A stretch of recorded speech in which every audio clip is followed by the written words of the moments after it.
الحمد لله وحده لا شريك له والصلاة والسلام على محمد لا نبي بعده ولا رسالة بعد رسالتي ولا نبوة بعد نبوتي ولا كتاب بعد كتابي ولا معصوم بعد اسمتي ولا سنة بعد سنتي ولا أمة بعد أمتي.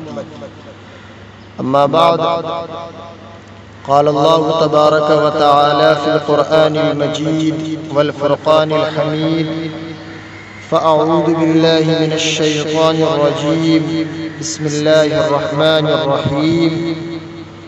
محمد رسول الله والذين معه أشداء على الكفار رحماء بينهم تراهم ركعا سجدا يبتغون فضلا من الله ورضوانا سيماهم في وجوههم من أثر السجود. صدق الله العظيم وصدق رسوله النبي الكريم ونحن على ذلك لمن الشاهدين والشاكرين والحمد لله رب العالمين. سبحانك لا علم لنا إلا ما علمتنا إنك أنت العليم الحكيم. میرے محترم بزرگوں اور دوستوں، دینی اور ایمانی بھائیوں، پس پردہ میری آواز کو سننے والی میری ماؤں اور بہنوں،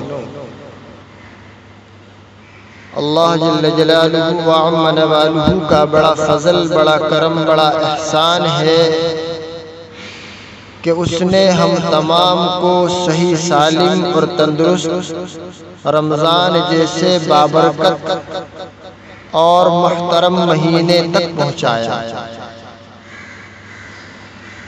اور روزے رکھنے کی، عبادت کرنے کی، تراویح پڑھنے کی، اعتکاف کرنے کی اور اللہ کی ٹوٹی پھوٹی عبادات کرنے کی توفیق مرحمت فرمائے.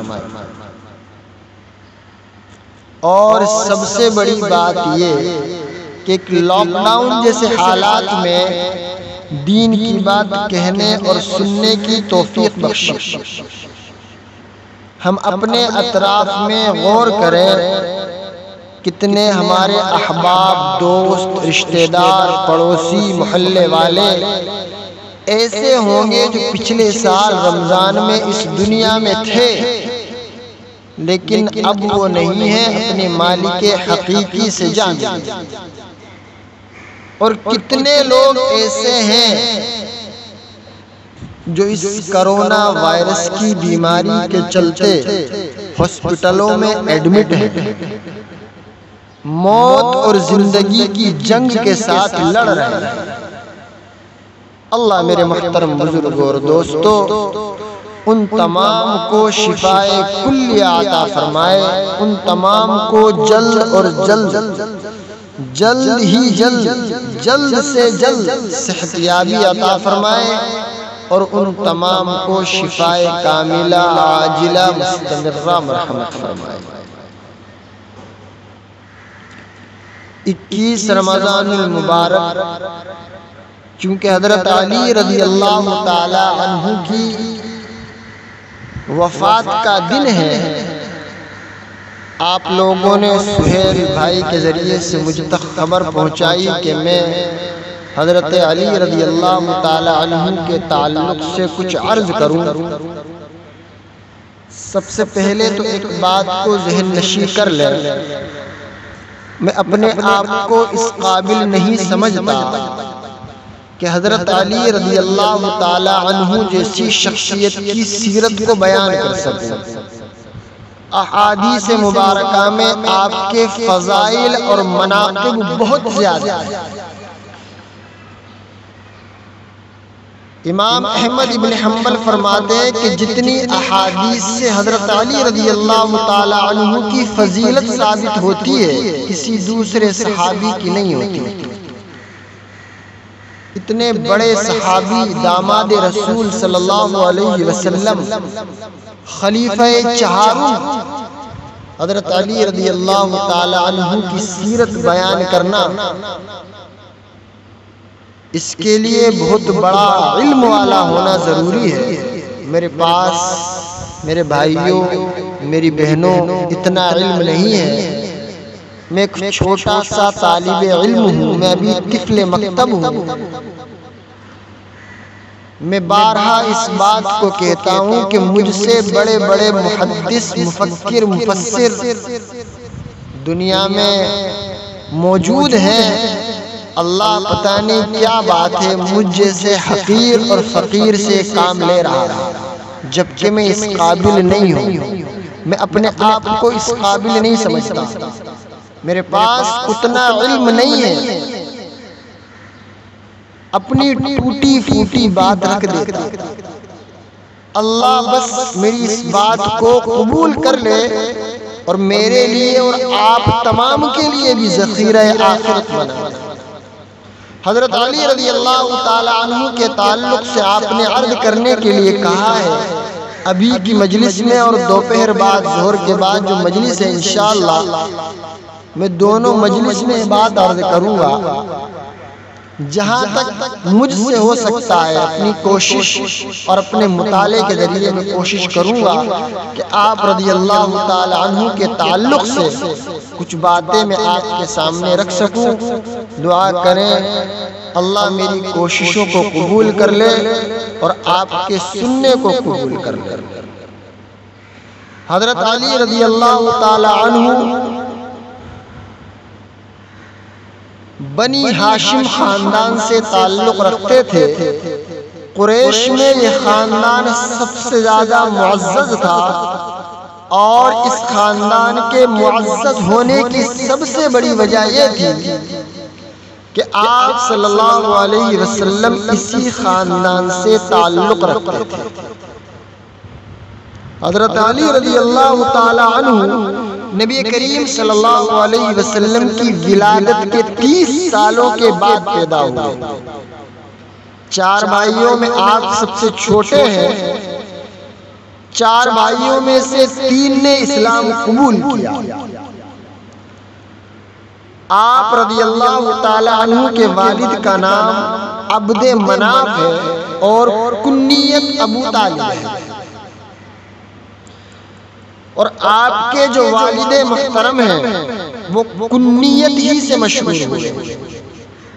ابو طالب نبی صلی اللہ علیہ وسلم کے ابا والد محترم حضرت عبداللہ کے سگے بھائی تھے، یعنی حضرت علی رضی اللہ تعالی عنہ آپ صلی اللہ علیہ وسلم کے چچا زاد بھائی تھے۔ حضرت علی کی جو والدہ ہیں فاطمہ بنت اسد رضی اللہ تعالی عنہ، یہ بھی ہاشمی خاندان سے تعلق رکھتی تھی۔ اس طرح حضرت علی رضی اللہ تعالی عنہ نجیب الطرفین ہیں، یعنی دونوں طرف سے آپ ہاشمی، ماں کی طرف سے بھی اور باپ کی طرف سے بھی۔ والدہ جو تھی وہ مشرف باسلام ہوئی، اور آپ رضی اللہ تعالی عنہ کی وفات جو ہوئی وہ مدینہ منورہ میں۔ آپ صلی اللہ علیہ وسلم کی والدہ جب دنیا سے رخصت ہو گئی تو آپ صلی اللہ علیہ وسلم فاطمہ بنت اسد کے پاس ہی رہے، اور وہ آپ کا بہت خیال رکھتی تھی۔ جب حضرت علی رضی اللہ تعالی عنہ کی ولادت ہوئی تو حضرت فاطمہ بنت اسد نے آپ کا نام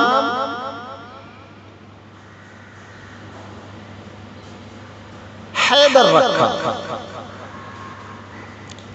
حضرت علی رضی اللہ تعالی عنہ نے ایک موقع پر فرمایا کہ میں وہ شخص ہوں کہ میری ماں نے میرا نام حیدر رکھا ہے، جیسے جنگل کا ببر شیر جسے دیکھنے کے لیے کوئی تیار نہ ہو۔ حیدر جو کہتے ہیں نا، حیدر شیر کے ناموں میں سے ایک نام ہے، اور حضرت ابو طالب نے آپ رضی اللہ تعالی عنہ کا نام علی رکھا، اور آپ کی جو کنیت ہے حضرت حسن کی طرف نسبت کرتے ہوئے ابو الحسن ہے،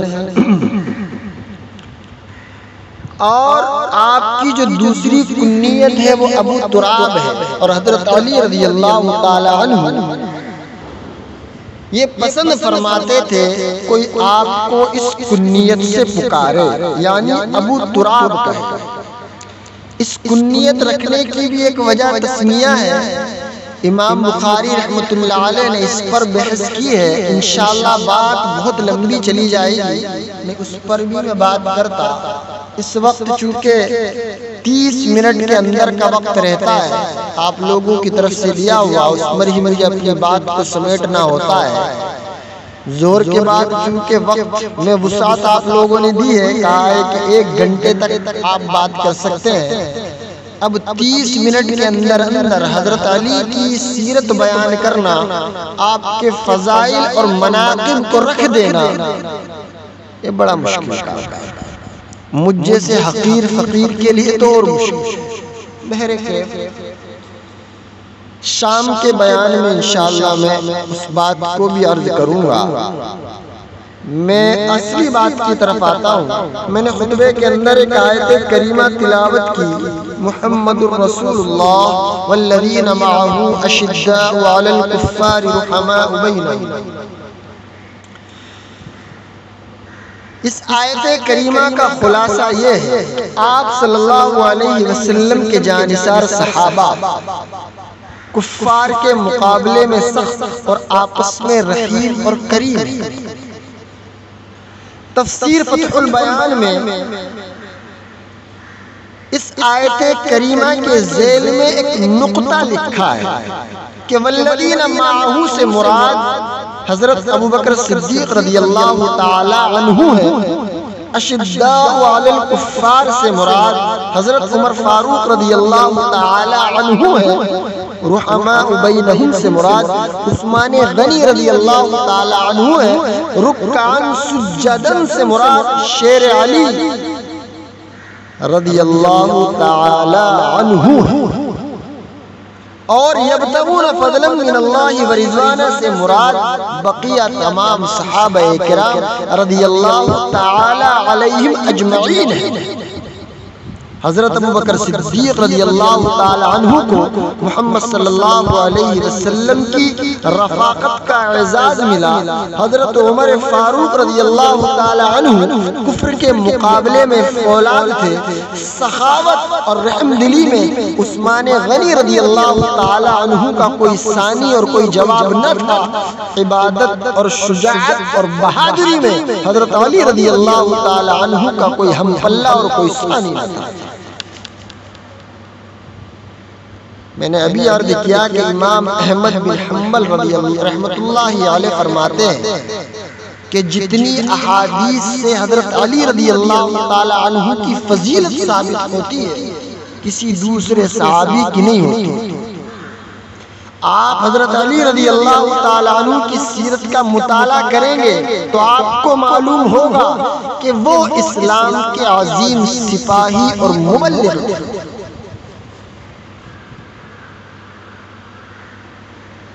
حضرت علی رضی اللہ تعالی عنہ کی شخصیت،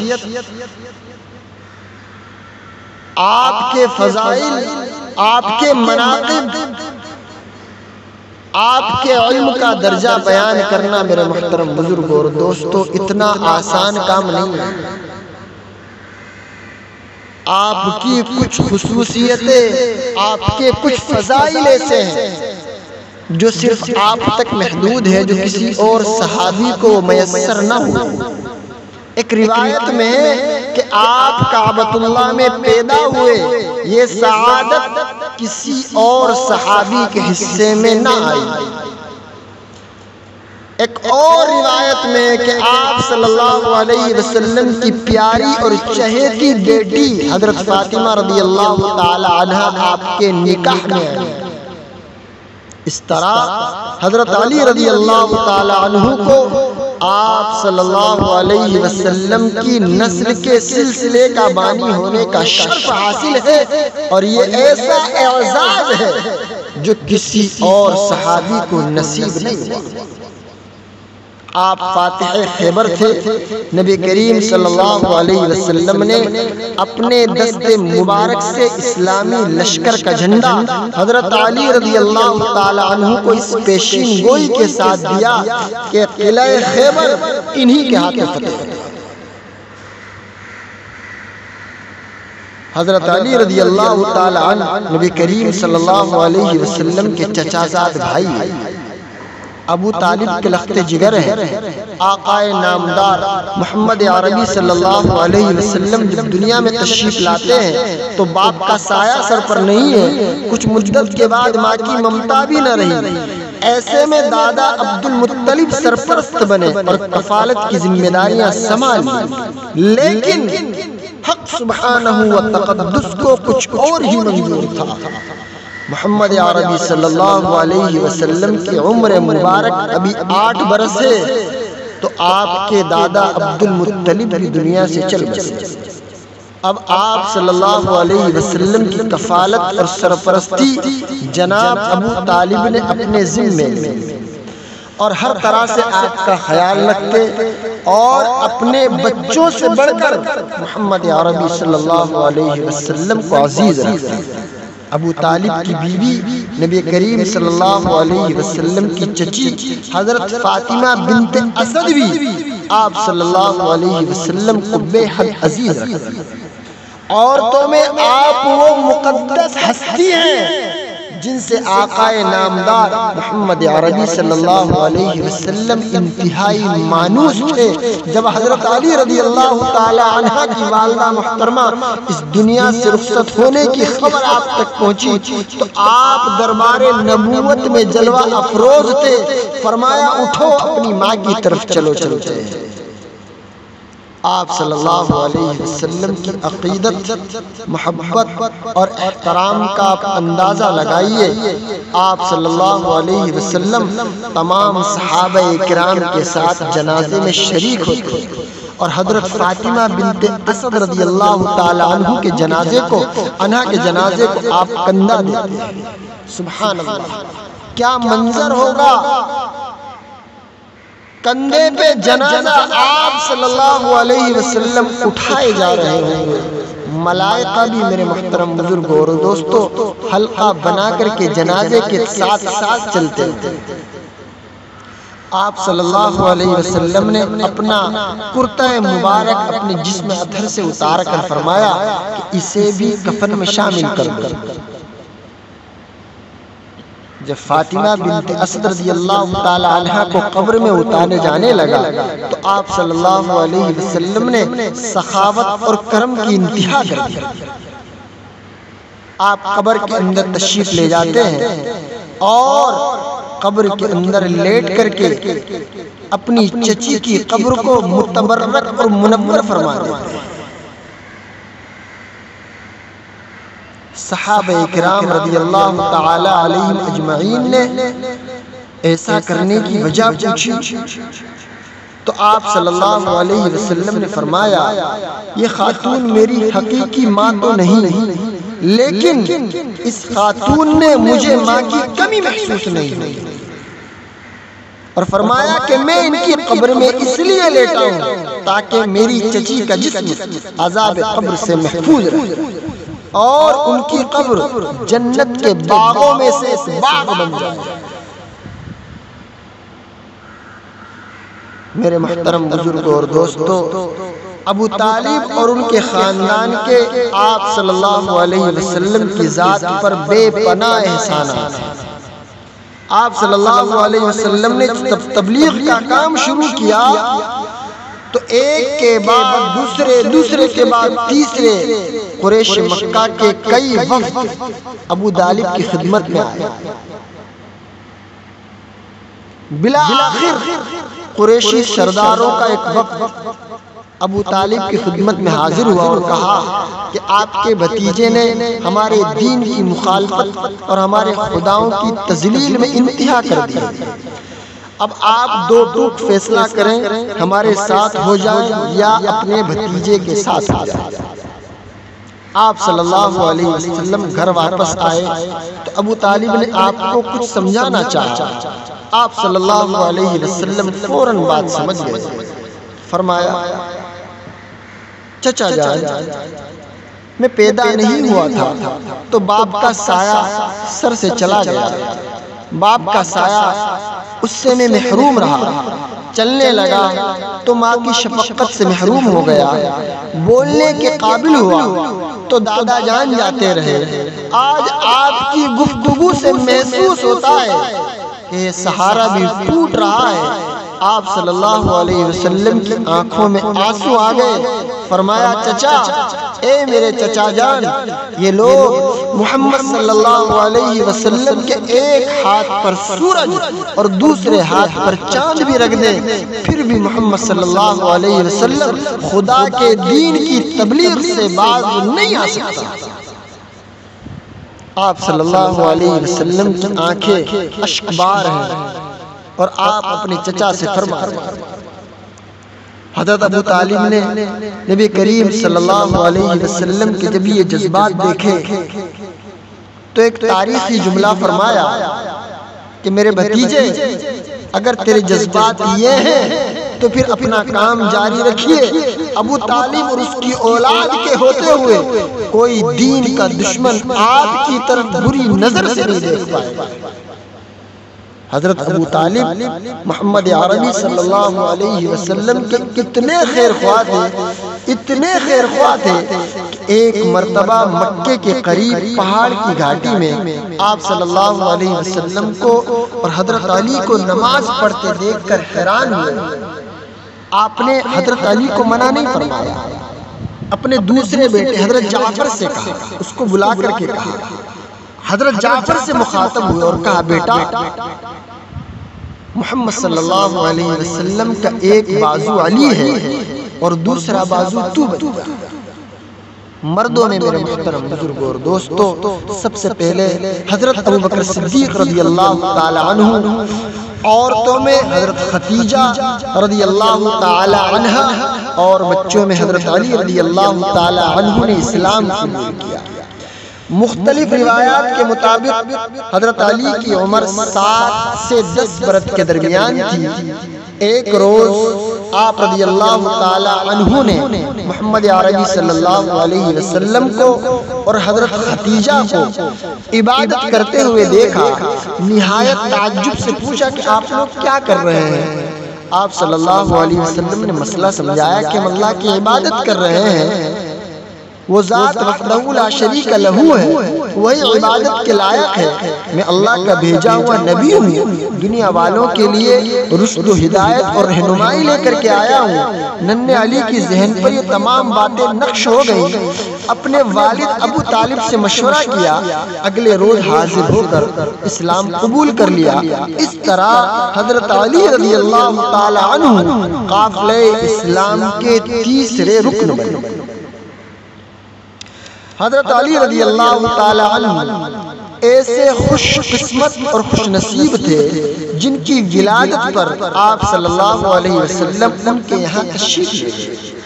میں نے خصوصیت کے بارے میں ذکر کیا تھا، یہ بھی حضرت علی رضی اللہ تعالی عنہ کی خصوصیت ہے کہ حضرت علی رضی اللہ تعالی عنہ کو پہلا غسل آپ صلی اللہ علیہ وسلم نے دیا اور آپ صلی اللہ علیہ وسلم کو آخری غسل حضرت علی رضی اللہ تعالی عنہ نے دیا۔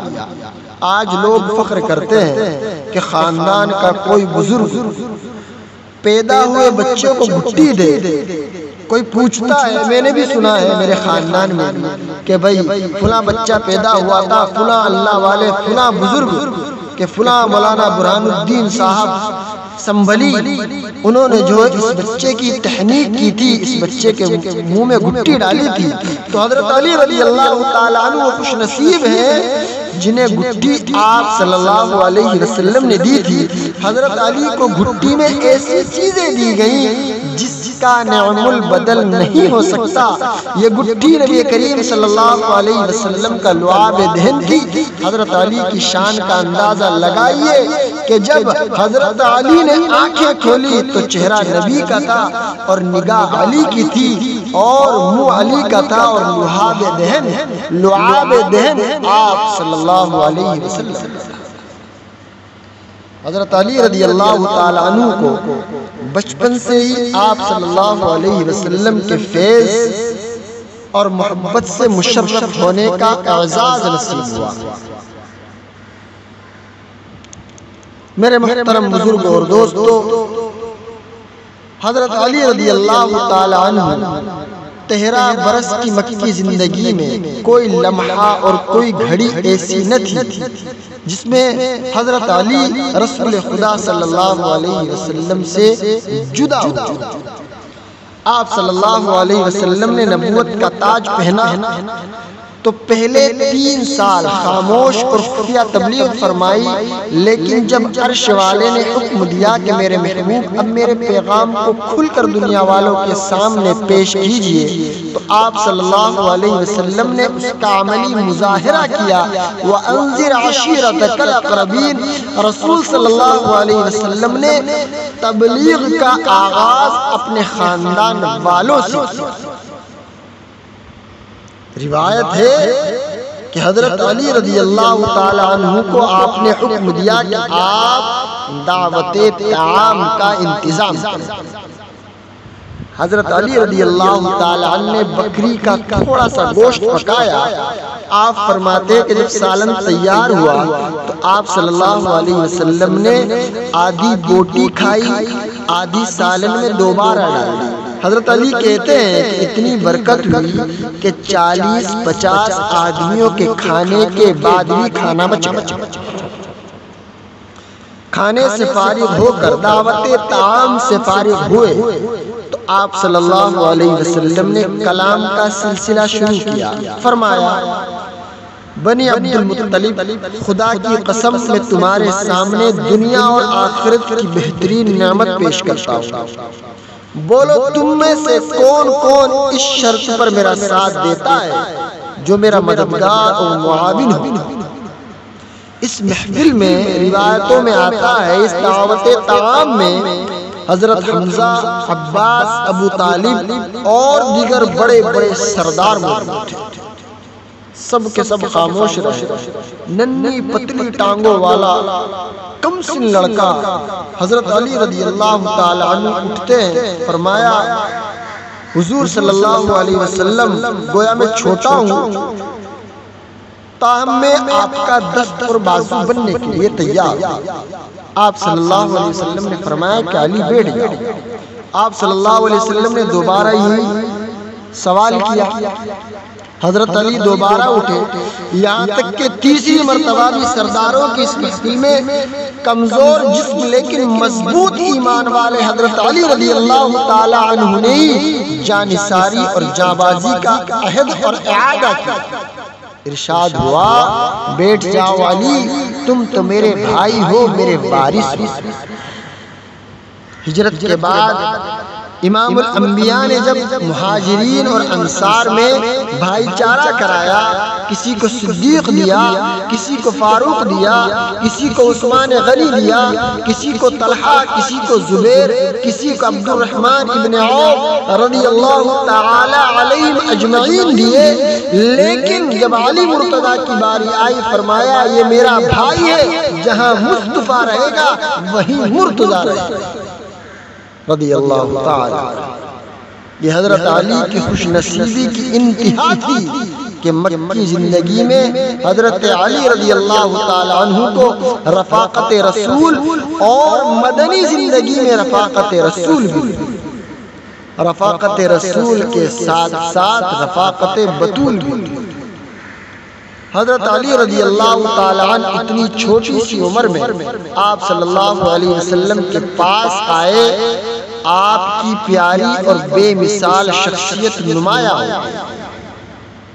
علی مرتضی رضی اللہ تعالی عنہ کی عظمت، شجاعت، امانت، دیانت، شرافت، عبادت، عدالت، سب کچھ آپ صلی اللہ علیہ وسلم کی نگاہ کرم کا نتیجہ۔ مکی زندگی میں حضرت علی جلوت اور خلوت کے ساتھی تھے۔ دوسرے لفظوں میں یوں کہوں کہ آپ کی حیثیت ایک پرائیویٹ سیکریٹری کی طرح تھی۔ ہجرت جب کی آپ صلی اللہ علیہ وسلم نے تو جو دو چیزیں حضرت علی رضی اللہ تعالی عنہ کے سپرد کر کے ان پر کامل اعتماد کا اظہار کیا، ایک لوگوں کی امانتیں آپ کے پاس چھوڑی، دوسرا اپنا بستر مبارک حضرت علی کے لیے خالی کیا۔ آپ صلی اللہ علیہ وسلم امین تھے، لوگوں کی امانتیں آپ کے پاس ہوتی تھی، اس لیے ان امانتوں کو لوٹانے کے لیے نبی نے علی کا انتخاب کیا۔ ہجرت کی رات رسول اللہ صلی اللہ علیہ وسلم نے اپنا بستر بھی انہی کے سپرد کیا۔ یہ بھی ایک غیر معمولی اعزاز تھا جو حضرت علی رضی اللہ تعالی عنہ کے حصے میں آیا۔ لیکن سعادت یوں ہی بیٹھے بٹھائے نہیں ملتا تھا، بلکہ سعادت کے حاصل کرنے کے لیے تلواروں کے سائے میں سونا پڑتا ہے۔ حضرت علی کو ضروری ہدایات اور امانتیں دے کر آپ صلی اللہ علیہ وسلم رخصت ہو گئے۔ علی کا ایمان دیکھیے، نبی صلی اللہ علیہ وسلم سے پوچھا تک نہیں کہ مجھے اس طرح اکیلے چھوڑ کر آپ صلی اللہ علیہ وسلم کیوں جا رہے ہیں۔ علی رضی اللہ تعالی عنہ کو معلوم تھا کہ نبی ایک غیر معمولی مشن پر جا رہا ہے اور عرش والے کے فیصلے سے جا رہا ہے۔ جو خدا آپ صلی اللہ علیہ وسلم کی حفاظت کرے گا، جو خدا مصطفیٰ کی حفاظت کرے گا، وہی خدا مرتضیٰ کی بھی حفاظت کرے گا۔ آپ اندازہ لگائیں کہ دشمن کا پہرا ہو، ننگی تلواریں میانوں سے باہر ہو، یہ شور و غل ہو کہ نعوذ باللہ چراغ مصطفیٰ صلی اللہ علیہ وسلم کو آج رات گل کر دینا ہے۔ ایسے میں پھولوں کی خوشبو میں، کلیوں میں اور ریشم میں خواب والے بستر بھی زہر میں بجھے ہوئے کانٹوں سے کم نہیں لگیں گے۔ لیکن تاریخ گواہ ہے، بستر رسول پر سرخ رنگ کی چادر اوڑھے علی رضی اللہ تعالی عنہ اس قدر پرسکون اور گہری نیند سوئے کہ صبح دشمنان رسول نے جھنجھوڑ کر اٹھایا۔ یہ دیکھ کر قریش مکہ کی حیرت کی انتہا نہ رہی کہ بستر رسالت پر نبی صلی اللہ علیہ وسلم نہیں تھے بلکہ علی تھا۔ حضرت علی نے دوسرے روز لوگوں کی امانتیں لوٹائیں اور خود آپ صلی اللہ علیہ وسلم کے نقش قدم کو چومتے ہوئے مدینہ طیبہ پہنچے۔ حضرت علی رضی اللہ تعالی عنہ کی شجاعت، اطاعت، آپ کی فضیلت بہت اہم فضیلتیں ہیں آپ کی، لیکن وہ فضیلتیں معراج پر اس وقت پہنچی جب آپ صلی اللہ علیہ وسلم نے اپنی محبوب اور چہیتی صاحبزادی حضرت فاطمہ کا نکاح شیر خدا حضرت علی مرتضیٰ سے کیا۔ ایک روز حضرت علی رضی اللہ تعالی عنہ کو دربار رسالت میں طلب فرمایا۔ آپ صلی اللہ علیہ وسلم نے پوچھا، علی تمہارے پاس کیا ہے؟ فرمایا، میرے پاس صرف وہی کچھ ہے جو اللہ اور اس کے رسول کے سپاہی کے پاس ہوتا ہے، ایک گھوڑا، ایک زرے۔ آج ہم اپنے داماد کا انتخاب کرتے وقت کیا دیکھتے ہیں؟ کیا دیکھتے ہیں؟ یہ واقعہ سنیے اور اندازہ لگائیے کہ جس کے ہم نام لیوا ہیں، جس کے ہم امتی ہیں، محمد عربی صلی اللہ علیہ وسلم اپنا داماد چنتے وقت کس چیز کو دیکھ رہا ہے؟ ہم کیا دیکھتے ہیں؟ بینک بیلنس، کوٹھی، بنگلہ، نوکر چاکر، ظاہری ٹھاٹ باٹ؟ ارشاد ہوتا ہے علی، گھوڑا سپاہی کی زینت ہوتا ہے، البتہ آپ جاؤ اور آپ کی جو زرے ہے اس کو بیچو۔ تاکہ تمہاری شادی کے تمام انتظامات ہو سکے۔ بازار جاتے ہوئے راستے میں حضرت عثمان غنی ملتے ہیں، بار بار پوچھنے پر بتایا کہ آج خاتون جنت سے میرا نکاح ہے، زرہ بیچنے کے لیے بازار جا رہا ہوں۔ 480 درہم میں حضرت علی رضی اللہ تعالیٰ عنہ کی تلوار حضرت عثمان غنی نے خرید لی، لیکن یہ کہتے ہوئے رقم کے ساتھ تلوار واپس کر دی کہ میں شیر خدا اور خاتون جنت کی شادی میں بھی حصہ ڈالنا چاہتا ہوں۔ دنیا والوں، اے دنیا والوں، آؤ میں تمہیں آپ صلی اللہ علیہ وسلم کا گھر دکھاتا ہوں۔ آج محمد عربی صلی اللہ علیہ وسلم کی محبوب بیٹی کی شادی ہے، ذرا دیکھو تو صحیح آپ صلی اللہ علیہ وسلم کی بیٹی کا جہیز کیا ہے۔ ایک بستر ہے، ایک چارپائی ہے، ایک چادر ہے، ایک مشکیزہ ہے اور 2 چکی ہے۔ حضرت علی رضی اللہ تعالی عنہ نے نبی کریم صلی اللہ علیہ وسلم کے حکم پر ایک مکان کرائے پر لیا اور خاتون جنت کے ساتھ وہاں پر منتقل ہو گئے۔ خدا کا یہ عظیم سپاہی اور نبی صلی اللہ علیہ وسلم کا رفیق نبی کے دیے ہوئے سامان میں کوئی اضافہ نہ کر سکا۔ سپاہی کا کام میرے محترم بزرگوں اور دوستوں لڑنا ہوتا ہے۔ شیر خدا نے ساری زندگی اللہ کی راہ میں لڑتے ہوئے گزارا، بڑے بڑے معرکے سیر کیے، بڑی بڑی مہموں میں آپ نے حصہ لیا، لیکن خیبر کی جنگ ان کی زندگی کی ناقابل فراموش جنگ تھی۔ ایک روایت ہے کہ خیبر کے 90 قلعے تھے۔ اسلامی لشکر نے پورا زور لگایا کہ خیبر کا قلعہ فتح ہو جائے، لیکن مسلسل حملوں کے باوجود کامیابی نہ ہو سکی۔ بالآخر آپ صلی اللہ علیہ وسلم نے اعلان فرمایا کہ صبح میں جس شخص کو اسلامی لشکر کا جھنڈا دوں گا اس کے ہاتھوں خیبر کا قلعہ فتح ہوگا۔ دوسرے روز ہر شخص پرچم رسالت کا طلبگار تھا، کیونکہ صحابہ کا ایمان اور عقیدہ نبی صلی اللہ علیہ وسلم کی زبان سے نکلی ہوئی ہر بات پر کہ زبان سے نکلی ہوئی آپ صلی اللہ علیہ وسلم کی بات غلط نہیں ہو سکتی۔ جب لشکر اسلامی کو ترتیب دیا گیا تو ہادی مرحب محمد عربی صلی اللہ علیہ وسلم نے بآواز بلند فرمایا، اینما علی، علی کہاں ہے؟ آپ صلی اللہ علیہ وسلم کے جانثاروں نے جواب دیا، حضرت علی آشوب چشم کی بنا پر بیمار ہے، آپ کو آنکھ کی کوئی بیماری ہوئی ہے۔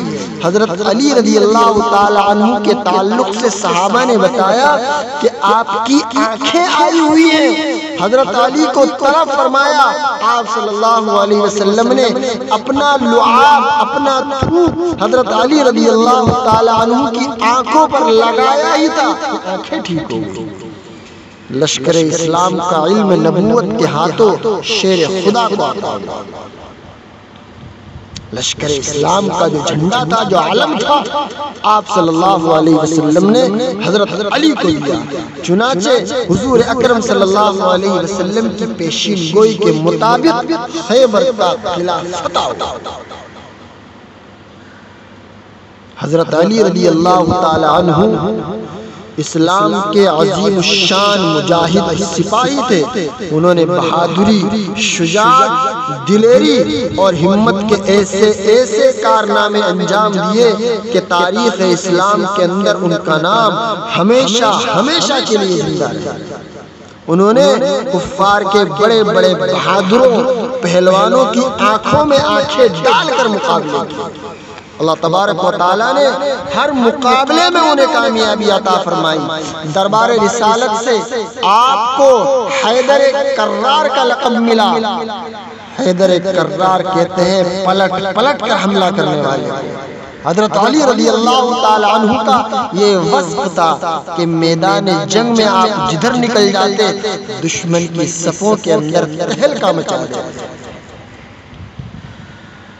مختلف روایتوں میں ایک بزرگ نے لکھا ہے کہ جنگ بدر میں کل 70 مشرکین مارے گئے، جن میں سے 35 مشرکین کو صرف حضرت علی رضی اللہ تعالی عنہ کی تلوار نے جہنم رسید کیا۔